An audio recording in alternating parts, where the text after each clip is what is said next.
How to speak more elegantly and eloquently. So, I have a little confession to make. The inspiration behind this video came from my way to seek in my therapy sessions a better way to communicate with people about my feelings. If you are going through trauma or depression, you will probably know that sometimes you can either go silent on your feelings, and sometimes you might express them in anger, which is my case, and you might lose your eloquency when you're speaking. These points are points that I have wrote down for myself to note and to follow in my next couple of months to better myself, and I thought I would share that with all of you, my lovely viewers. So what are those points? Let's get started. First and foremost, avoid repetitive words. For me, you will find it in some of my old videos. If you say, I mean, do you understand me? So, however, whatever, doesn't matter. What I mean is, all of these words take credibility from you because it means you are not confident enough in what you're saying. So you reassure the person that you're speaking to about your point, which exactly takes out your credibility in the topic. Next thing, never interrupt. Regardless of how angry you are, once you interrupt the person, this will get the flood of emotions erupting in front of everyone. It will also make you say words that you regret. So when you are about to interrupt a person, think about that. I sometimes in a situation would think, okay, I will allow the person in front of me to pass me 5 full sentences and their follow-ups. So 5 full sentences, and then if that person doesn't give me a break to respond, I will then politely request to say my opinion or comment on what they said. This way, I am always sure that I'm not interrupting because I will have to focus. This gives me a little bit of time to focus on what the person is saying, count, okay, 5 sentences, great. Now it's my time to comment. And somehow I got into the habit into counting under the table in my hands. Okay, sentence 1, sentence 2. After a while, this will become nature to you. You will be easily interrupting someone, especially if that's a problem you're going through. By the way, guys, have you noticed my new pearls set? This is freshwater pearls. I got this from Amazon. Amazing. I'll put maybe the link down below if you're interested, let me know. But I'm obsessed with black pearls. I think it's also because October is starting and, you know, it's the season of Halloween. Probably that got me into the spirits of loving black again. This one is big for me. Sometimes when I have a lot of emotions, I will overshare. So someone would be simply asking me, hey Angie, how are you? Instead of just responding, I'm good, how are you too? I would be responding, oh, I'm having this and that. Since I started the day, I had to go through this, I had to go through that. Oversharing sometimes make you sound so dramatic. I understand if you have a lot on your table, you have a lot of emotions. It's hard to keep it in. Sometimes you're just bursting. Especially when I was single and I was living alone, it was very hard to keep it to myself and I was oversharing. But trust me, when you overshare, people will stop asking about you because for you, that always means the conversation, instead of being casual, light, and quick, it's just turning into you complaining and oversharing all the time. So simply answer eloquently, very, very minimally, and then when the time is right, that person shows you that they have time, you can then say, I want to talk more about my day, if it's okay. And this is the polite way to request from a person to share with them. Don't talk too much. Some of us are so uncomfortable when in a situation we are silent or we are facing silence. If you're sitting with someone and they just don't talk, you're not obliged to fill the sentences. And if you cannot control yourself in the beginning from talking too much, the best way is to pause a millisecond and think about simplifying the sentence. For example, one sentence could be, I'm having trouble deciding which iPad to get because I want to use it on my daily basis. Before saying such a sentence, I think, okay, how can I say this much more condensed? And then I would say, oh, I'm thinking about getting an iPad that will be easy to carry with me day to day. Much shorter than a very long sentence, unnecessary, that makes you look like you are talking too much. So in your head, before you say a sentence, try to simplify it. Use it as a tactic of linguistic. For example, when people say very bad, and instead in the dictionary it's suggested to say horrible, this is exactly the same thing. You're trying to simplify words, minimize them, condense the sentences into more efficient and to the point sentences. You don't want to be over talking like I just did right now. Learn about body language and learn to notice it. This is going to save you a lot of trouble when you're speaking to someone.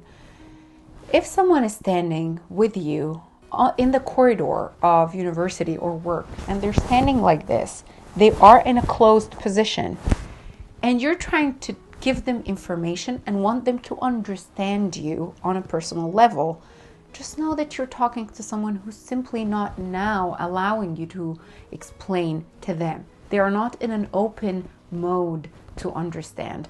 So save yourself the trouble. Choose a different time and notice their body language. It will tell you things people are not saying in words.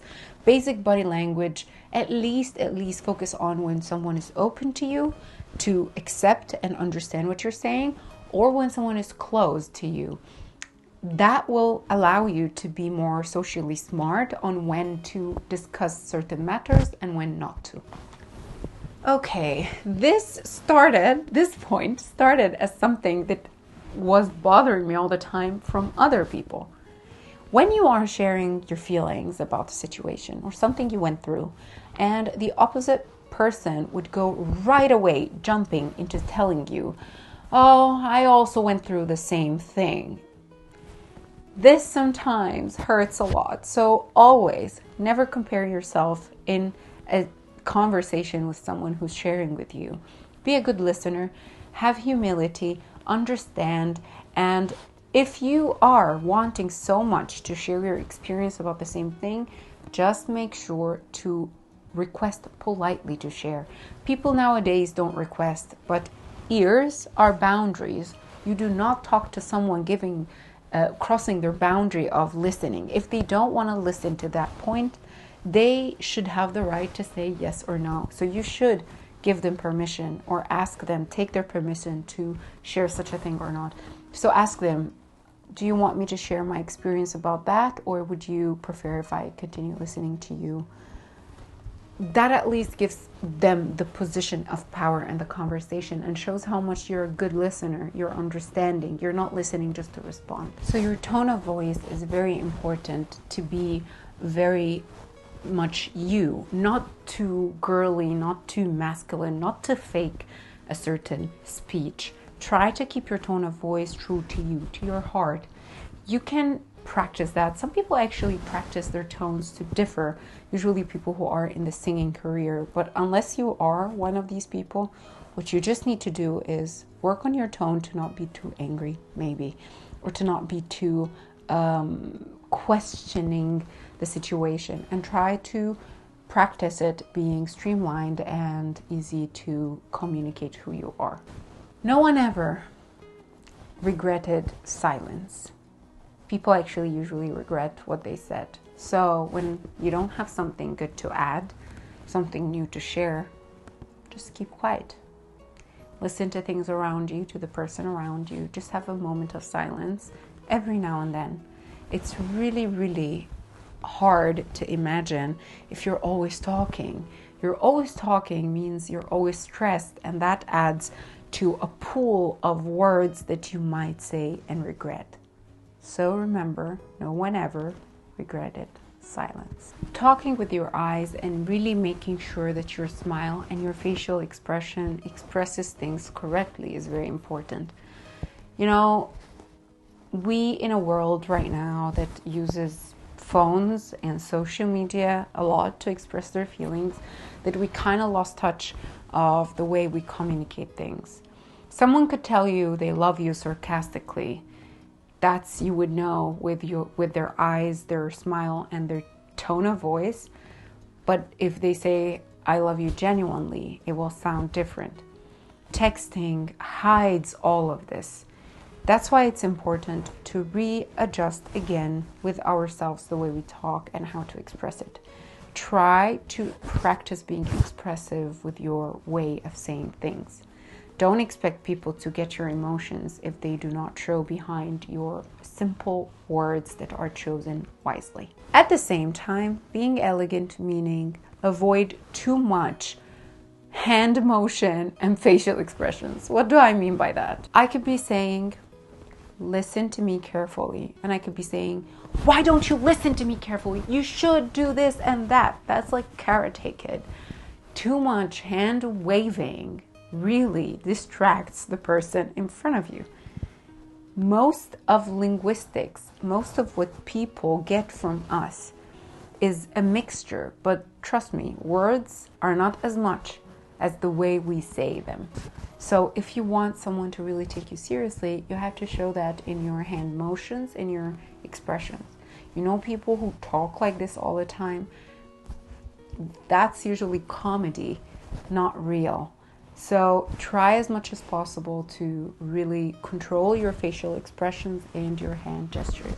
Of course, highlight, and this I think was something I was always told from my grandparents, never talk with food in your mouth or while chewing gum, and definitely stop making many sounds.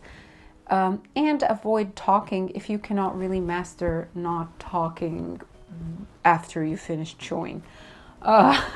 Simply, I'm saying this because I've been seeing it on TikTok all the time right now. People are eating and taking their videos while doing this, which is not elegant and not etiquette, and I don't need to see what's in your mouth. It's disgusting.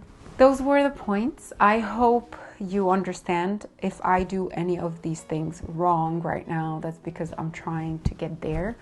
But let me know who from you also is trying to get their speech proper and to talk better. If you are like that, let's have this journey together. Let me know in the comment section down below.